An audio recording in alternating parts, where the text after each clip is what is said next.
بسم اللہ الرحمن الرحیم۔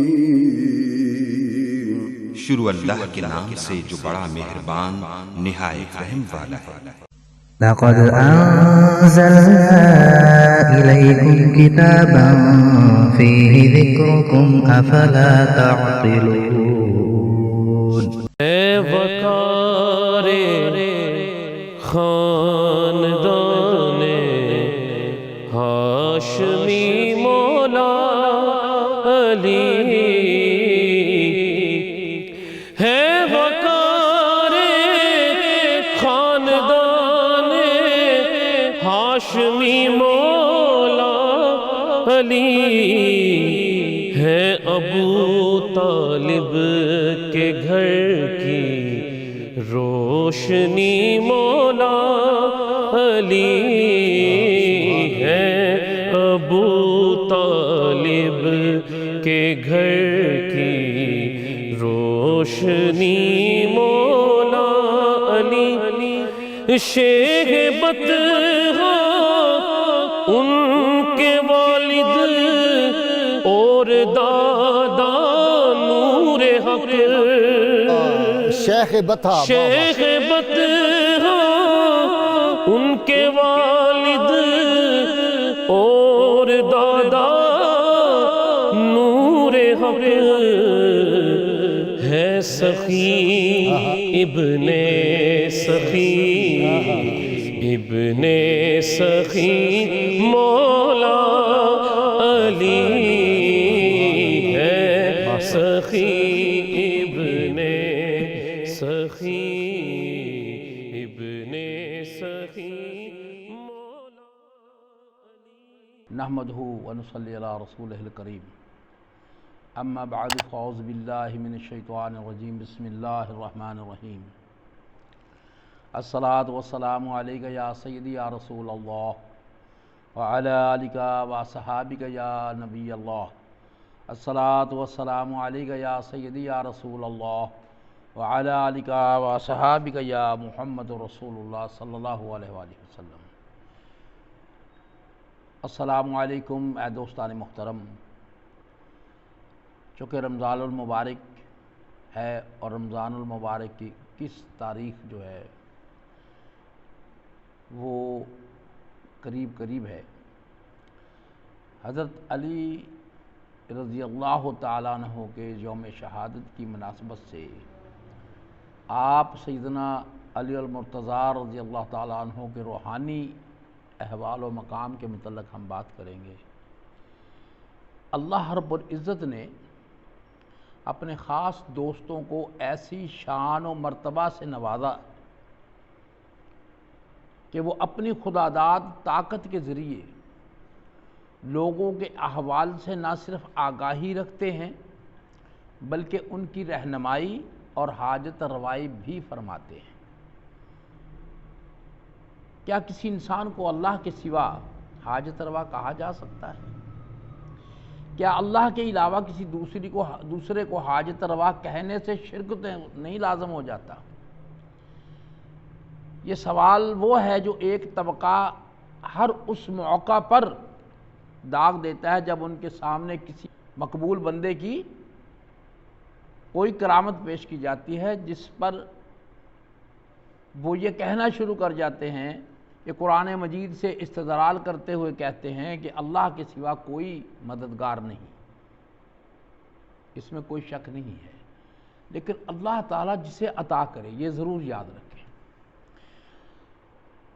اللہ کے سوا کوئی ولی اور مددگار نہیں۔ مثلا اللہ تعالیٰ خود بھی فرماتا ہے وَمَا لَكُم مِّن دُونِ اللَّهِ مِّن وَلِيٍّ وَلَا نَصِيرٍ، اللہ کے سوا نہ کوئی تمہارا ولی ہے نہ مددگار ہے، سورۃ بقرہ میں ہے۔ آگے فرمایا وَمَن نَّصْرُ إِلَّا مِنْ عِندِ اللَّهِ، اللہ کی بارگاہ کے علاوہ کوئی اور مدد نہیں۔ مولا کون ہے؟ اس میں کوئی شک نہیں کہ اللہ کی مرضی اور حکم نہ ہو تو کوئی فرشتہ یا انسان کسی دوسرے کی مدد نہیں کر سکتا۔ پہلے بھی عرض کر چکا ہوں کہ اگر رب کسی کو عطا فرما دے تو وہ مدد کرتا ہے۔ مدد کرنے کی قوت اور طاقت بارگاہ ربوبیت سے ملتی ہے اور اسی کے اذن اور حکم سے مشکل کشائی ہوتی ہے، بندہ خود نہیں کر سکتا۔ اگر کوئی شخص یہ کہے کہ میں کرتا ہوں تو وہ غلط کہتا ہے۔ یہ ہستیاں خواہ فرشتے ہوں، جن ہوں یا انسان، حزب اللہ یعنی اللہ کی ٹیم ہو اور جماعت کے کارکن ہوں، اور ان کے کام حقیقت میں اللہ کے کام ہیں، اس لیے نیابت کے طور پر وہ بھی ولی اور مددگار ہیں، جیسا کہ قرآن مجید میں اللہ تعالیٰ نے فرمایا۔ اب پہلے بھی آپ نے پڑھا ہے اور سنا بھی ہے، اب دوبارہ دوسری آیت سن رہے ہیں آپ۔ انما ولیکم اللہ، کیا فرمایا؟ انما ولیکم اللہ ورسولہ والذین آمنوا۔ المائدہ میں ہے بے شک تمہارا ولی، تمہارا مددگار تو اللہ ہے اور اس کا رسول ہے، اور اے اہل ایمان تمہارے ولی مددگار دوست ہیں، جو میرے دوست ہیں۔ دوسری جگہ پہ ارشاد فرمایا فَإِنَّ اللَّهَ هُوَ مَوْلَاهُ وَجَبْرِيلُ وَصَالِحُ الْمُؤْمِنِينَ وَالْمَلَائِكَةُ بَعْدَ ذَلِكَ ظَهِيرٌ۔ سورۃ تحریم میں ہے، 4 نمبر آیت میں ہے، بے شک اللہ اس رسول کریم صلی اللہ علیہ وسلم کا مولا اور مددگار ہے، جبریل امین اور نیک صاحب ایمان لوگ بھی ان کے مددگار ہیں، اس کے بعد فرشتے بھی کھلم کھلا مددگار ہیں۔ یاد رہے کہ مولا کا لفظ کئی جگہ قرآن مجید میں اللہ رب العزت کے لیے استعمال ہوا ہے۔ پھر آگے چل کر اللہ تعالیٰ فرماتے ہیں انت مولانا فانصرنا علی القوم الکافرین۔ ایک اور مقام پر فرمایا نعم المولا و نعم النصیر۔ بے شک حقیقی معنوں میں اللہ تعالیٰ ہی مولا ہے، لیکن قرآن مجید میں جبریل علیہ السلام اور صالح مومنین کو بھی مولا قرار دیا گیا ہے۔ اب یہ اللہ کا کلام کہہ رہا ہے، میں نہیں کہہ رہا، جس سے معلوم ہوا کہ اللہ کے سوا دوسرے کو مولا کہنے سے شرک نہیں ہوتا۔ کیا نہیں ہوتا؟ شرک نہیں ہوتا، ورنہ قرآن مجید میں انہیں مولا نہ کہا جاتا، ان لوگوں کو مولا نہ کہا جاتا، لیکن یہ مولا خود بخود نہیں بنے، اللہ کے بنائے سے بنے ہیں، کیونکہ اللہ تعالیٰ خود کہہ رہا ہے۔ مخلوق کو حاجت روا اور مشکل کشا کہنا جائز ہے یا نہیں؟ اب رہی یہ بات کہ اللہ کے سوا کیا کسی اور کو حاجت روا اور مشکل کشا کہا جا سکتا ہے؟ ایسا کہنا شرک کے دائرے میں آتا ہے۔ کس کے دائرے میں آتا ہے؟ شرک کے دائرے میں۔ اس کا ایک جواب تو اوپر آ گیا کہ فرشتوں اور صالح مومنین کا مولا مددگار ہونا خود قرآن سے ثابت ہے، اور وہ خود مولا نہیں بنے، بلکہ یہ منصب انہیں خود اللہ تعالیٰ نے عطا فرمایا ہے۔ تو پہلے میں نے شروع میں بات کی کہ اللہ تعالیٰ چاہے تو وہ عطا کر دیتا ہے۔ اب سید عالم صلی اللہ علیہ وسلم کی ایک حدیث سے پاک پڑھیے، اس بارے میں خود ہی فیصلہ فرما لیجئے۔ بخاری مسلم کی روایت ہے، حضور علیہ الصلوۃ والسلام نے ارشاد فرمایا من کان فی حاجتی اخیہ کان اللہ فی حاجتہ ومن فرج عن مسلم قربۃ فرج اللہ عنہ بہا قربۃ من قربہ یوم القیامہ۔ اس کا معنی ہے، حدیث پاک کا مطلب یہ ہے کہ جو شخص اپنے کسی بھائی کی حاجت روائی کرتا ہے اور اللہ تبارک و تعالیٰ اس کی حاجت کو پورا فرماتا ہے، اور جس نے کسی مسلمان کی ایک تکلیف دور کی، مشکل حل کر دی، اللہ تبارک و تعالیٰ اس کی برکت سے قیامت کی تکلیفوں میں سے اس کی تکلیف کو دور فرمائے گا۔ کیا جی ابھی عجیب بات نہیں ہے کہ حدیث میں رحمت اللہ العالمین صلی اللہ علیہ وسلم کسی بھائی کی حاجت روائی اور مشکل کشائی کو قابل تحسین قرار دیں، لیکن ہمارے یہ نادان بھائی اس کو شرک ثابت کرنے پر تلے ہوئے ہیں۔ اس موضوع پر بے شمار روایات اور دلائل موجود ہیں جن میں حاجت روائی، مشکل کشائی اور مدد و نصرت کو بندوں کی طرف منسوب کیا گیا ہے، لیکن کوئی ایسا مسلمان نہیں جو ان بندوں کو حقیقی مشکل کشا یا حاجت روا سمجھتا ہو۔ سب مسلمان یقین رکھتے ہیں کہ یہ رب العزت کی ذات اقدس ہی ہے جو ان بندوں سے اس نوعیت کے کام کرواتی ہے۔ ایک روایت سے پتہ چلتا ہے کہ اللہ تعالیٰ کے ایسے حاجت روا جو خاص بندے ہمیشہ اور ہر دور میں رہتے ہیں، اور ان کی تخلیق ہی اس مقصد کے لیے ہوتی ہے، اللہ نے ان کو بنایا ہی اس لیے ہے۔ حضور صلی اللہ علیہ وآلہ وسلم نے ارشاد فرمایا، ان للہ خلقا خلقہم لحوائج الناس تفضع الناس الیہم فی حوائجہم اولئک الآمنون من عذاب اللہ۔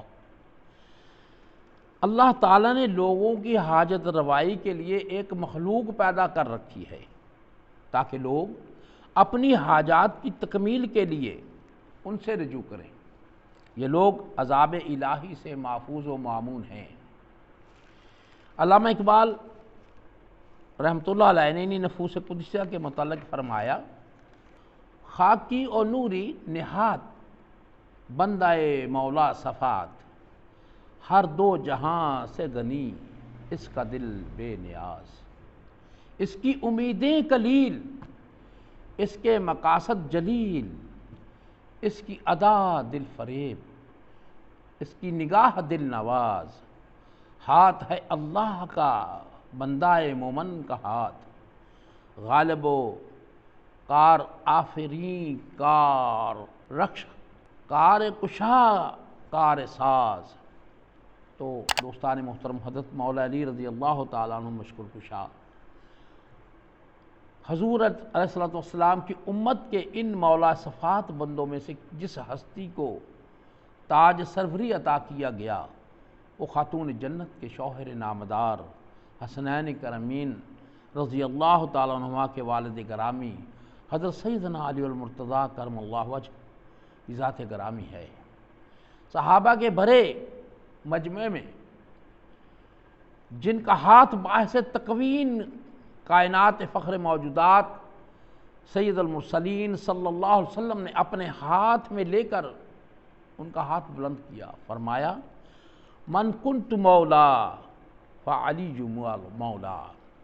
یہ بڑا مشہور فقرہ ہے جو میرے آقا صلی اللہ علیہ وسلم نے ارشاد فرمایا، جس کا میں مولا ہوں علی بھی اس کا مولا ہے۔ کون کہہ رہے ہیں؟ کائنات کے سرتاج، کائنات کے سرکار، کائنات کے شہنشاہ۔ ہم دیکھتے ہیں کہ جس طرح لوگ مشکلات اور پریشانیوں میں سید دو عالم صلی اللہ علیہ وسلم کی بارگاہ میں رجوع کرتے تھے، آپ صلی اللہ علیہ وسلم کی توجہ اور دعا سے اور ان مشکلات سے نجات مل جاتی تھی، اسی طرح وہ بارگاہ مرتضوی رضی اللہ تعالیٰ عنہ سے بھی رجوع کیا کرتے تھے۔ چنانچہ آپ رضی اللہ تعالیٰ عنہ کی روحانی اور توجہ اور دعا سے مشکل کشائی ہو جاتی تھی۔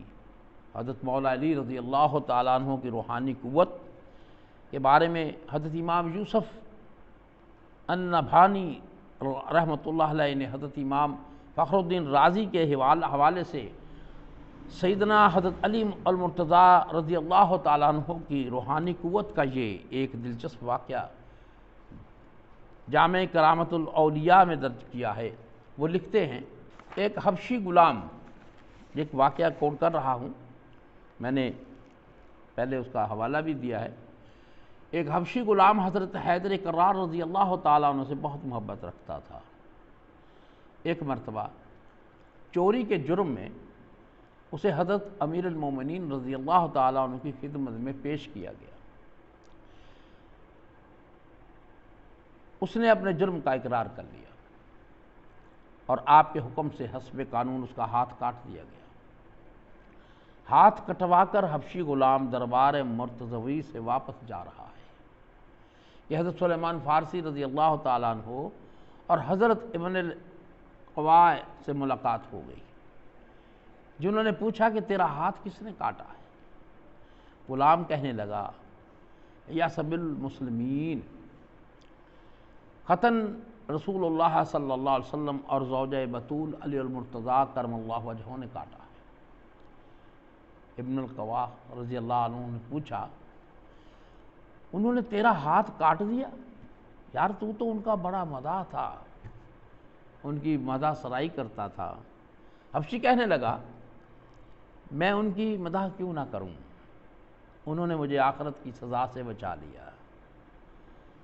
حضرت سلمان فارسی رضی اللہ تعالیٰ عنہ اس کی یہ بات سن کر بڑے حیران ہوئے اور جا کر حضرت حضرت مولا علی رضی اللہ تعالیٰ عنہ کی خدمت میں سارا واقعہ بیان کر دیا۔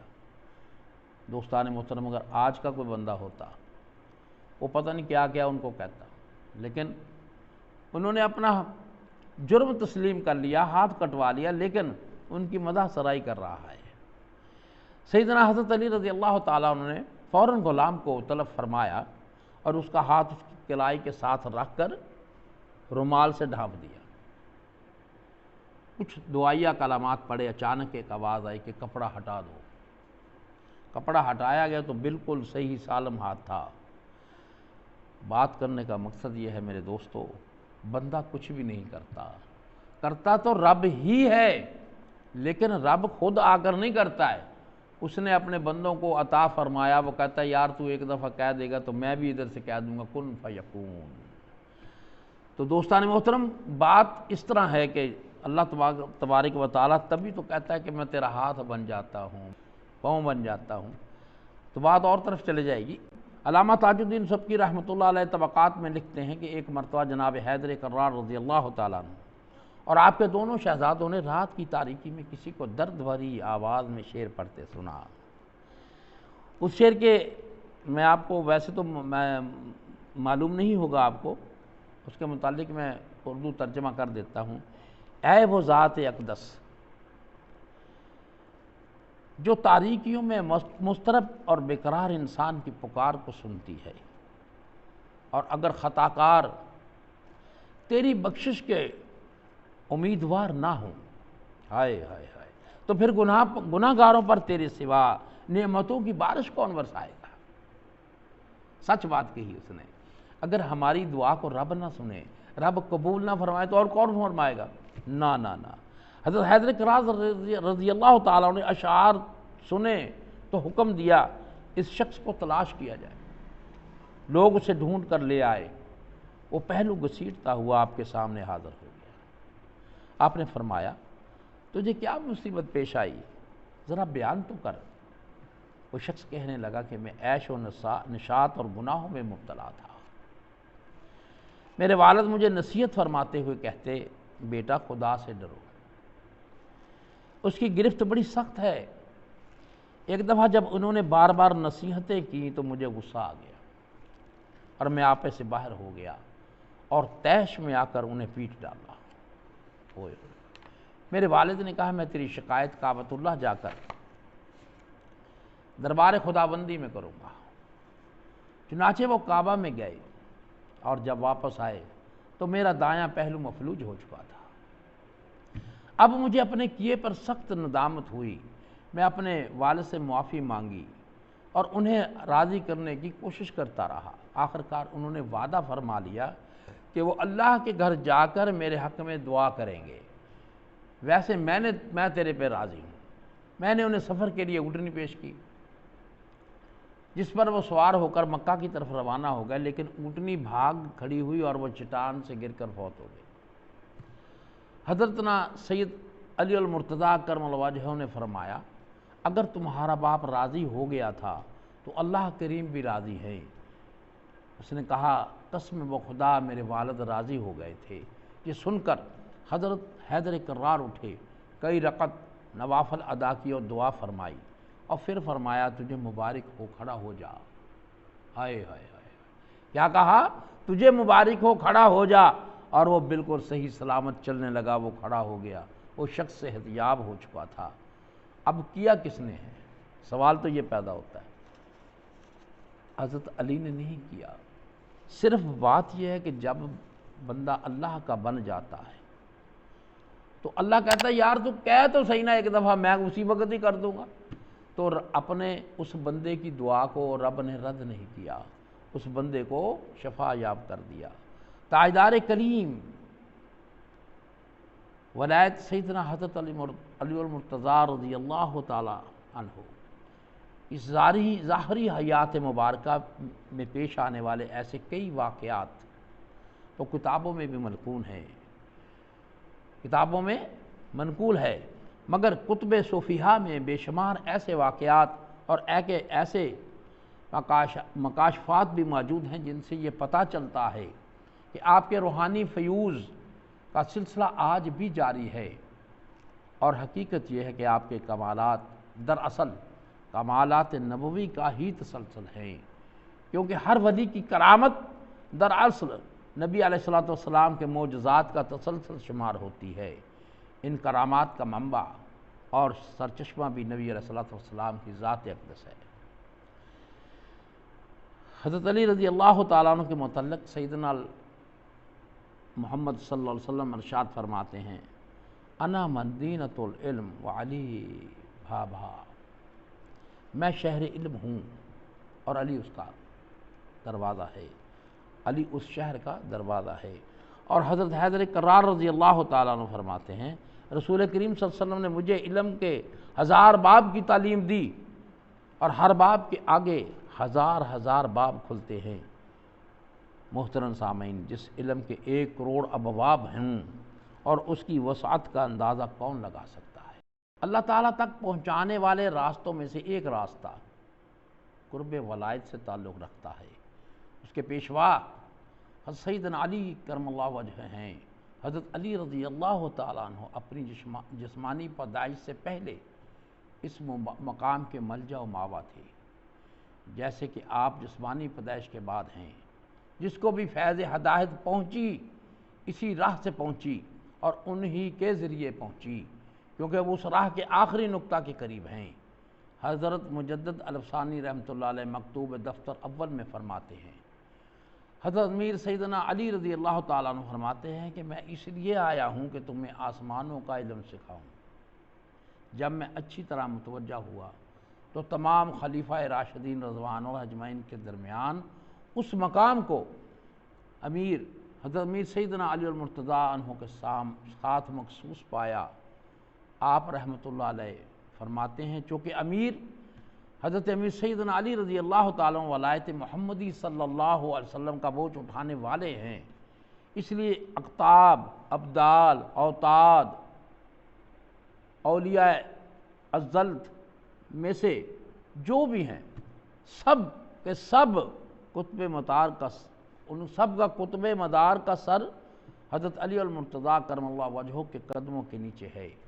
قطب مدار انہی کی حمایت و رعایت سے اپنی ضروری امور کو سر انجام دیتا ہے اور مداریت سے عہدہ برآ ہوتا ہے۔ حضرت فاطمہ زہرا رضی اللہ تعالیٰ عنہ اور امامین بھی اس مقام میں حضرت سیدنا علی المرتضیٰ کے ساتھ شریک ہیں۔ حضرت شاہ ولی اللہ دہلوی رحمۃ اللہ علیہ بر صغیر کے ان اکابر جید علماء اور صاحب کمال ہستیوں میں سے ہیں جن کی تمام مسالک اہل سنت، اہل حدیث، دیوبند عزت و تکریم کرتے ہیں اور ان کے علم و فضل کے معترف ہیں۔ آپ فرماتے ہیں، ایک روز مقام قرب میں غور کی نگاہ کی گئی،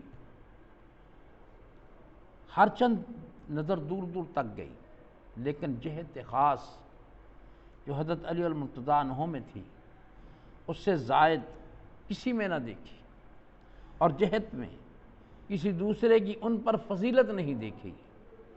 آپ اس جہت یعنی مقام قرب کے اعلیٰ مرکز کے اوپر ہیں، اسی لیے آپ ہی مبدأ عرفان ہوئے ہیں۔ حضرت شاہ ولی اللہ محدث دہلوی اپنی کتاب الفارس العارفین میں اپنے چچا حضرت ابو رضا محمد کی روایت درج کرتے ہیں۔ انہوں نے فرمایا، حضرت صلی اللہ علیہ وسلم کی دوسری بار بچشم حقیقت زیار ہوئی، میں نے عرض کی یا سیدی، میری خواہش ہے کہ آپ کے طریقہ عالیہ کے فیض یافتہ کسی مرد حق سے بیعت کروں تاکہ ان سے حقائق کی تفصیل پوچھ سکوں جو آپ صلی اللہ علیہ وسلم سے حاصل ہوئے ہیں۔ تو حضور پاک صلی اللہ علیہ وسلم نے فرمایا تیری بیعت امیر المومنین علی کرم اللہ وجہہ سے ہوگی۔ دوستان محترم، کچھ دنوں کے بعد گویا کسی راستے پر جا رہا ہوں، میں نے ایسے دیکھا آس پاس کوئی شخص نظر نہیں آ رہا، لیکن راستے پر گزرنے والوں کے نقوش موجود ہیں۔ تھوڑی دور راستے کے درمیان ایک شخص بیٹھا ہوا دیکھا، میں نے اس سے راستہ پوچھا، اس نے ہاتھ کے اشارے سے کہا ادھر آ جاؤ، میرے پاس آ جاؤ۔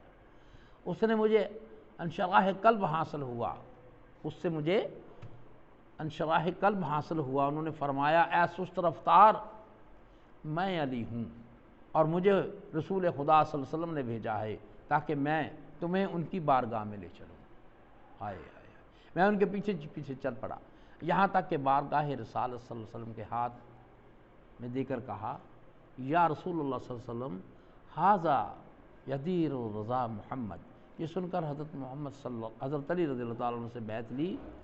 یہ سن کر حضور صلی اللہ علیہ وسلم نے حضرت علی رضی اللہ تعالیٰ عنہ سے ان کی بیعت کرائی۔ اس موقع پر میرے دل میں ایک بات کھٹکی، حضرت علی رضی اللہ تعالیٰ عنہ نے اس پر مطلع ہو کر فرمایا کہ میں اسی طرح اولیاء اللہ کے حق میں وسیلہ بیعت رکھتا ہوں، ورنہ اصل میں تمام سلاسل کی بیعتوں کا مرکز اور مرجع رسول پاک صلی اللہ علیہ وسلم کا دست مبارک ہوتا ہے۔